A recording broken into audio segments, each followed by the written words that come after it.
Good morning, YouTube. Welcome to the Reptile Barn. Just wanted to do a Expo recap.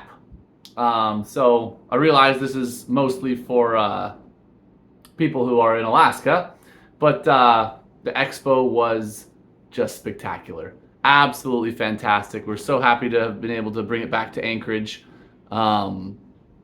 We ended up, just to give you some final tallies, I believe we had 26 vendors. We had about 3,100 people come, which was just so cool. Everybody had a blast. We really are grateful for the support that the reptile community up here gets. It was just fantastic. So, wanted to mention a few things. One of the only negatives we heard was, oh, you guys got to get a bigger venue. It was too crowded for at least the most crowded part of the day. And I guess I'm of two minds. One, I totally get that. Many people don't like crowds. Totally understandable. And we will continue to do everything we possibly can to make it as comfortable and as fun for everyone. That includes, people in wheelchairs. That includes families with young children. We want it to be open to everybody. And that means, people being able to get up to the tables to talk with the vendors and see what is for sale and actually see the animals up close and all that stuff. On the other hand, I had one friend put it very bluntly. He was like, "Oh, you thought this was crowded? Well, why don't you try going to Tinley and then shut up?" And while he was, I was tongue in cheek. And I would certainly never tell somebody, "Oh, your concerns don't mean anything to me. Just shut up." However, we have done everything we possibly can to make it a good experience for everyone. And I do think that sometimes us people living in Alaska, we forget what it is like living in most other places in the country. Even in Anchorage, the biggest city in the state, if traffic slows you down by more than like 2 minutes, Alaskans throw a fit. If you have to wait in line for anything, actually anything, Alaskans throw a fit. So I don't know that it is realistic to hold even a semi-large event like this and have no sense of a crowd at all. I just don't see how you can have an event with 3,000 people coming through and not feel like there's a crowd. So again, I hear your concerns. We've always asked for feedback, and I welcome that. And we've always tried to address the concerns that people give to us. I just don't know how much more we can do as far as not having it feel crowded. Everyone had access. No one, as far as I'm aware, had to wait in line to get in for more than, I don't know, 3 to 5 minutes, which I thought was good. And that was really only at like peak busyness. Our admissions table was getting people in as fast as they possibly could. And most of the time, there was really no wait at all. So we're doing our best, and we will continue to tweak the layout, look at different venues, whatever it takes to be as awesome of a show as possible. So that's one thing I wanted to address. Second, a whole bunch of people, and I realize that doing this on my YouTube channel isn't super useful because the vast majority of you guys watching this already know all this, but a lot of the crowd had absolutely no idea that anything was going to be for sale. They thought it was going to be more like a cool, more interactive zoo experience, which an expo should be, absolutely.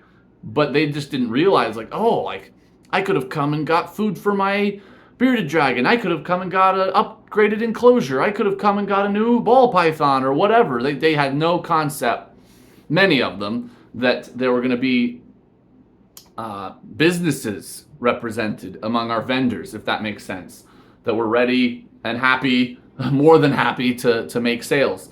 So that's something else we're going to try and address with marketing the event in the future, is just to let people know who maybe aren't long-time reptile enthusiasts, but they're just coming to support a cool local show, that if you want to, there will be stuff for sale, and we'll do a better job maybe of showing off what our vendors might have at the show before the show, if that makes sense. So that's certainly something we can do to make it just as good for everybody coming, and for the vendors too, of course, as we possibly can. Other than that, I mean, it went off without a hitch. It was phenomenal. It was fun. Everyone was seeming to have a great time. There were no angry people that I saw, and I was there the entire time. My feet still hurt days later. So yeah, we had a blast. We had a lot of people come through. I believe that is the highest number of people in attendance that we've ever had, which is just so cool. You know, only like long-time viewers of my channel are going to know this, but first ever expo we did that we put on was in 2019, and it was here in Anchorage. Much smaller venue. You know, we just didn't know how many people would be interested in coming. Less than half the number of vendors, and no food vendors or anything like that. And it was a blast. Total awesome success. Then COVID hit, right? And Wasilla, city to the north of us, they opened up COVID restrictions sooner than Anchorage did. So we couldn't do anything in 2020, of course, but by 2021, Wasilla had opened up. And so we did our expo out there. And we loved it. It was a blast. And we've just done it there ever since. 2021, 2022, 2023 was always out in Wasilla.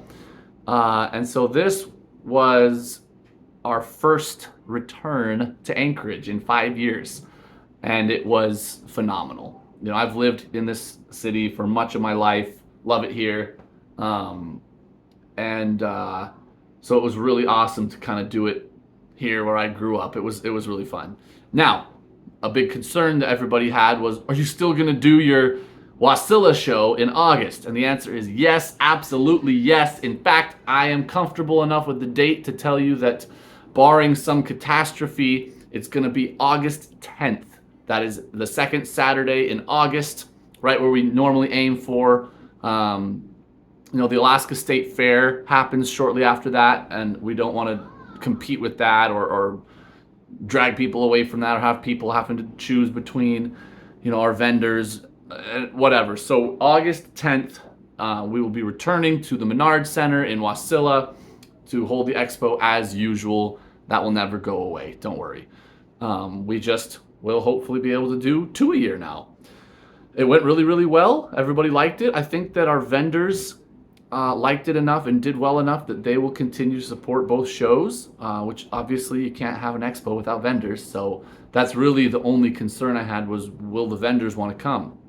And I think that from the ones I've talked to, which is most of them at this point, thought it was awesome, and many of them would be happy to do both. So that's the answer to that question. Let me think if there's anything else I was wanting to cover in this video as just kind of my first impressions of the expo.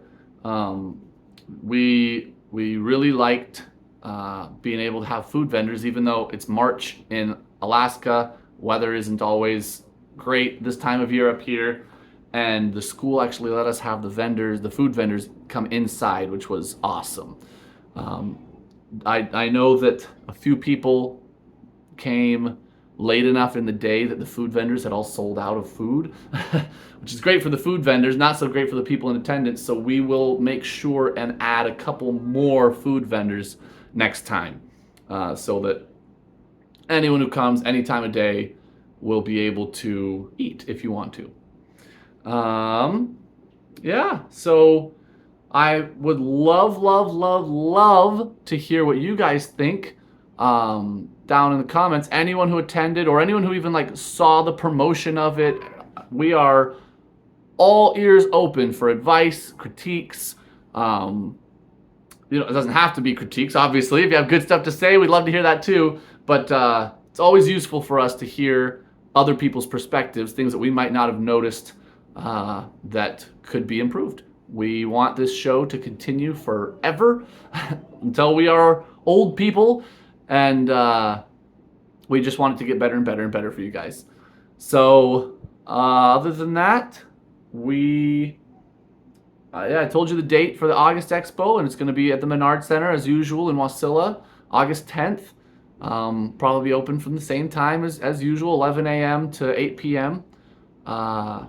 We are not quite yet ready to take vendors and all that stuff yet. We need at least a little bit of a break from the expo we just had before we jump right back into it, but you will be hearing from us when it's time to start adding vendors. I actually have a list of people who are like, we want to be in as soon as you open, please let us know because we want to vend. So that's coming soon for you guys who are in that boat. Yeah. So thank you so much for the support. It means everything. We could not do this without you.